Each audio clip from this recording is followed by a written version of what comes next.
नमस्कार मित्रो, जय जिजाऊ जय शिवराय। आपण आंतरवली सराटीत आहोत आणि संघर्ष योद्धा मनोजदादा जरांगे पाटील यांचा आमरण उपोषण सुरू आहे। आमरण उपोषणाचा आज 6वा दिवस आहे आणि 6व्या दिवशी महाराष्ट्रातल्या प्रत्येक जिल्ह्यातून जरांगे पाटलांना भेटायला लोक आलेले आहेत। आपल्या सोबत काही मराठा बांधव आहेत। दादा कुठून आलायत आणि किती वाजता पोहोचलायत, कसा प्रवास आला? जय शिवराय। आम्ही सिरसाव तालुका परांडा जिल्हा धाराशिव या ठिकाणाहून आलेलो आहे। आम्ही सकाळी लवकर त्या ठिकाणी गावातून निघलो आहे। इतका पाऊस आणि रस्त्याने येताना एवढ्या अडचणी की वडीगोद्रीच्या ठिकाणी आपल्याला इथला रस्ता माहिती नव्हता। वडीगोद्रीच्या ठिकाणी त्या ठिकाणी पोलीस बांधवांनी आमची गाडी अडवली। त्यांनी आम्हाला रामगव्हाण या ठिकाणाहून जाण्यासाठी सांगितलं, पण जो आता जी सध्या पाऊस चालू आहे त्या पावसामुळे तो चिखलाचा रस्ता, त्या चिखलाच्या रस्त्यातून गाडी यायला तयार नाही। तरी देखील वाट काढत आम्ही मनोजदादांना या ठिकाणी भेटण्यासाठी या ठिकाणी आलेलो आहोत। नाही, गैरसोय नाही होत, कारण की गैरसोय काही होत नाही। फक्त की जो प्रशासनावरती या ठिकाणी सरकारचा दबाव आहे, त्या ठिकाणी सरकारचा दबाव असल्यामुळे प्रशासन देखील त्या ठिकाणी मदत करते।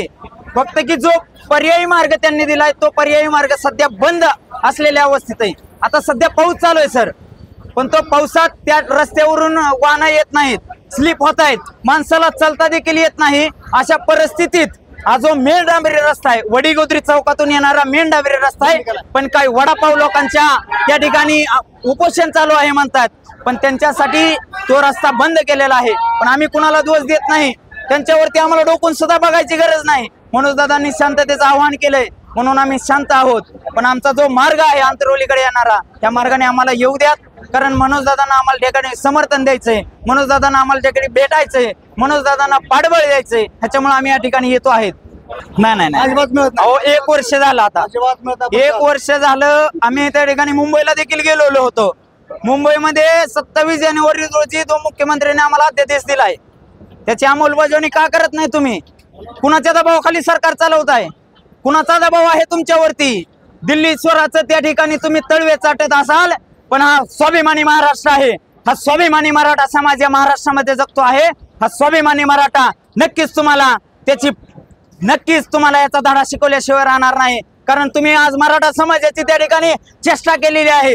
छत्रपती शिवरायांची तुम्ही खोटी शपथ वाहिली, कारण छत्रपती शिवरायांचा हा अपमान आहे, हा सर्वसामान्य मराठ्यांचा अपमान आहे, सर्वसामान्य 18 पगड जाती धर्माचा या ठिकाणी तुम्ही अपमान केलाय। कुणाच्या दबावाखाली जगताय? कोण तुम्हाला त्या ठिकाणी दबाव आणते? त्या दबाव आणणाऱ्याची देखील तुम्ही नावं जाहीर करा।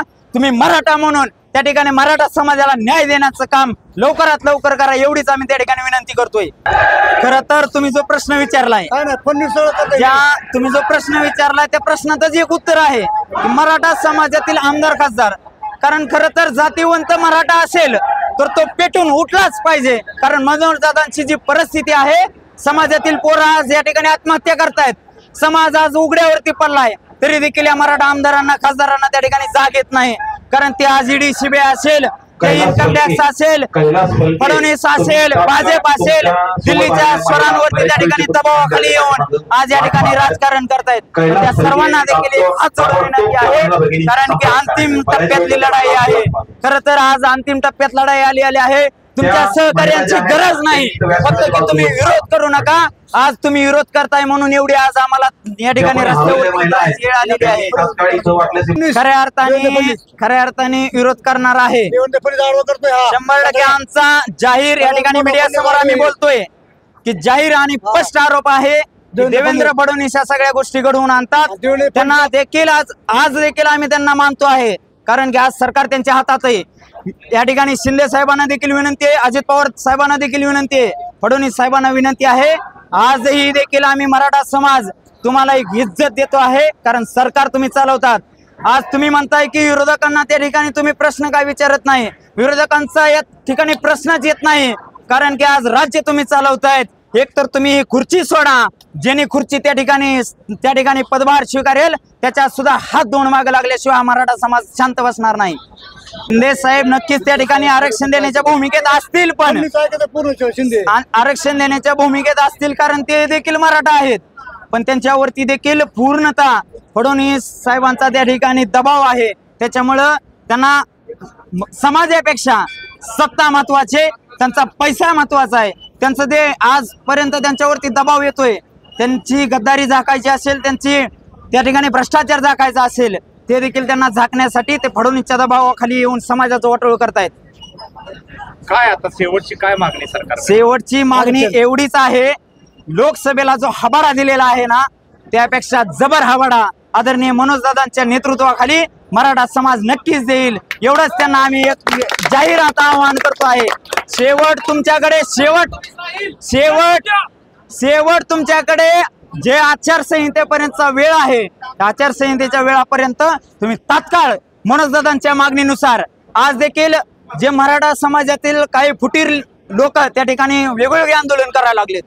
कोण हे आंदोलन करतोय, कोण उपोषण धरतंय, कोण हलकी बजाव करतंय, कोण बळच झोपी जातंय. ह्या गोष्टी सोडून द्या, कारण सर्वसामान्य मराठ्यांसाठी एकमेव असा माणूस निस्वार्थी आणि एकनिष्ठ माणूस त्या ठिकाणी मनोजदादा जरांगे पाटील आहेत. त्यांना ताकदीनं त्यांच्या पाठीमागे उभे राहण्याची गरज आहे. कुणीही पक्षाचं त्या ठिकाणी कुठल्याही राजकीय पक्षात तुम्ही काम करत असाल तो या ठिकाणी समाजावरती कुठलाही त्या ठिकाणी राजकारण आणू नका. सगळे पक्ष बाजूला ठेवून समाज म्हणून मनोजदादांनी जे समाज एकवटला आहे तो समाज आज जिवंत ठेवण्याची गरज आहे.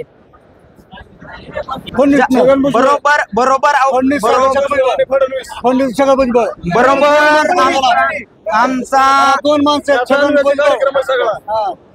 आमचा जाहीर मीडियाच्या समोर त्यांच्यावरती आरोप आहे. लक्ष्मण हाके असेल तो वाघमारे असेल ह्यांच्यामध्ये हिंमत नाही मराठ्यांना लढायची.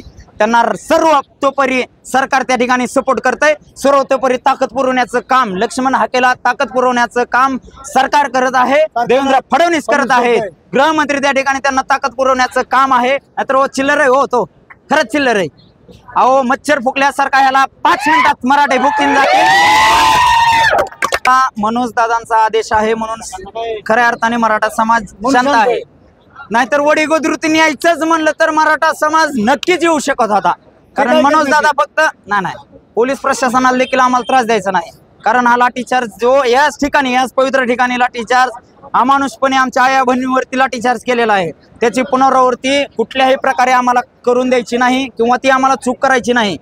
त्यावेळेस पोलीस बांधवाला देखील आमची विनंती आहे की वडी गोदृतून येणारा रस्ता तुम्ही ताबडतोब या ठिकाणी मोकळा करावा. कारण चिखलामुळे तिकडं खरंच एवढी परिस्थिती बेकार झाली ना, तुम्ही खरंच त्या ठिकाणी जाऊन बघा. नाहीतर या ठिकाणी जे जालन्याचे जिल्हाधिकारी असतील, हे इथले जे प्रशासकीय अधिकारी असतील, त्या प्रशासकीय अधिकाऱ्यांना विनंती आहे तुम्ही त्या जो पर्यायी मार्ग आम्हाला दिलाय ना त्या पर्यायी मार्गावरून फक्त एक 500 मीटर अंतरावरती तुम्ही प्रवास करून दाखवा. त्या ठिकाणी तुम्हाला खरी परिस्थिती कळेल.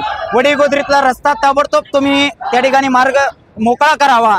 वडी गोदरीत आम्ही त्या चिल्लरकडे बघायला सुद्धा त्या ठिकाणी आम्ही बघत नाही, कारण त्याची तेवढी कुवत पण नाही. कारण मनोजदादांवरती तो ज्या खालच्या पातळीवरती जाऊन आज टीका करतोय. कारण त्याला एकच सांगतो, भोकनेवाले कुत्ते कभी काटते नाही. कारण मराठा समाज शांत आहे. पण ज्या वेळेस तुझ्या हात जोडून मागे लागेल ना लक्ष्मण हाके, तुला जाहीर आव्हान आहे. तुला महाराष्ट्रामध्ये काय, तुला तुझ्या घराबाहेर निघायला सुद्धा त्या ठिकाणी पंचायत होईल. एवढंच त्या ठिकाणी त्याला उत्तर देतो. हक्केच्या मागे जे जे सूत्रधार असतील, त्यात समाजातील असतील, समाजाबाहेरचे असतील, सरकारमधील असतील, त्या सर्वांना एक लास्टचं आव्हान आम्ही समाज बांधवांच्या वतीनं करतोय. सर्वांना त्या ठिकाणी एकच धडा शिकवणार. जो लोकसभेला तुम्ही मनोजदादांचं फक्त त्यावेळेस एकच मानणं होतं, ज्याला पाडायचं त्याला पाडा, योग्य उमेदवाराला तुम्ही निवडून पाडलेलं आहे. पण मनोजदादांचा या ठिकाणी मराठा समाजाचा रोष फडणवीसवर आहे, सरकारवर आहे. असला जबर हाबाडा देतील ना, एकही भाजपचा उमेदवार त्या ठिकाणी निवडून येणार नाही. एवढं या समाज बांधवांच्या वतीनं आम्ही त्यांना विनंती करतोय. अजून देखील तुमच्या हातात वेळ आहे. तुम्हाला जर तुमचं सरकार टिकवायचं असेल, तुम्ही राज्य करा, नागवणाचं आम्हाला काय घेणं देणं नाही त्याचं. तुम्ही भ्रष्टाचार करा, हे जी लपडी काढा, ते जी लपडी काढा, तुम्ही ह्याच्या मागे ईडी लावा, त्याच्या मागे शिडी लावा, आम्हाला त्याचं काही घेणं देणं नाही.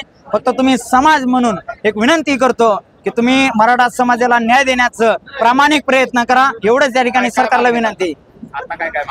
आता जो मनोजदादा जरांगे पाटील यांच्या मागणीनुसार ओबीसी प्रवर्गातूनच मराठ्यांना आरक्षण मिळालं पाहिजे. हैदराबाद गॅझेट असेल, सातारा गॅझेट असेल, बॉम्बे गॅझेट असेल, तात्काळ त्या ठिकाणी त्या गॅझेटची अंमलबजावणी झालेली पाहिजे, ते लागू झालं पाहिजे. आणि जे मुख्यमंत्र्यांनी, अहो आम्ही खोटं बोलत नाही हो, सरकारनेच आम्हाला त्या ठिकाणी GR दिलाय. अहो जार तुम्ही चेष्टा करण्यासाठी दिलता का? आज करोडोच्या संख्येने आज मुंबईमध्ये आम्ही समाज बांधव म्हणून त्या ठिकाणी जानेवारी महिन्यात गेलो होतो. 27 जानेवारीला तुम्ही आम्हाला झुकवण्याचं काम, आमची चेष्टा करण्याचं काम त्या ठिकाणी केलंय. नक्कीच तुम्हाला त्या ठिकाणी आम्ही आनंदात मनोजदादांच्या समवेत आनंदात जो गुलाल उधळलाय त्या गुलालाचा तुम्ही अपमान केलाय. पण शब्द देतो आयुष्यात तुम्हाला विजयाचा गुलाल कधीच लागू देणार नाही एवढी समाजा वतीनं एक शपथ घेतो आणि समाजाला देखील विनंती करतो. बापाचं नाव घेतो.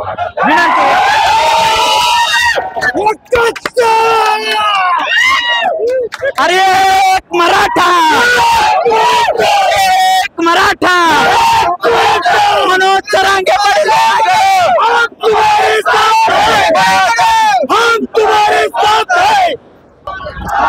मनोज दादा जोही आदेश देतील तो आम्ही, कारण की मराठा म्हणलं की रक्त खवळतं, तो काय विषय नाही. पण ह्या माणसासाठी आम्ही गप्प आहे, ह्या माणसासाठी आम्ही गप्प आहे. ह्या माणसाचा कुठलाही आदेश असू द्या, मग तो शांततेचा असू द्या नाहीतर कुठलाही असू द्या, पण मी एक विनंती करतोय शांत राहील तेव्हा शांत राहू. फक्त जी शांततेचं जे आहे ना ते आरक्षण होईपर्यंत आहे. शांतता फक्त. नाव काय तुमचं? मी शिरसाव तालुका परांडा जिल्हा धाराशिव या ठिकाणी आलो. माझं नाव श्री गणेश प्रभू रामचंद्र चोबे पाटील. मराठा सेवक म्हणून गेले कित्येक वर्ष झाला आम्ही काम करतो आहे.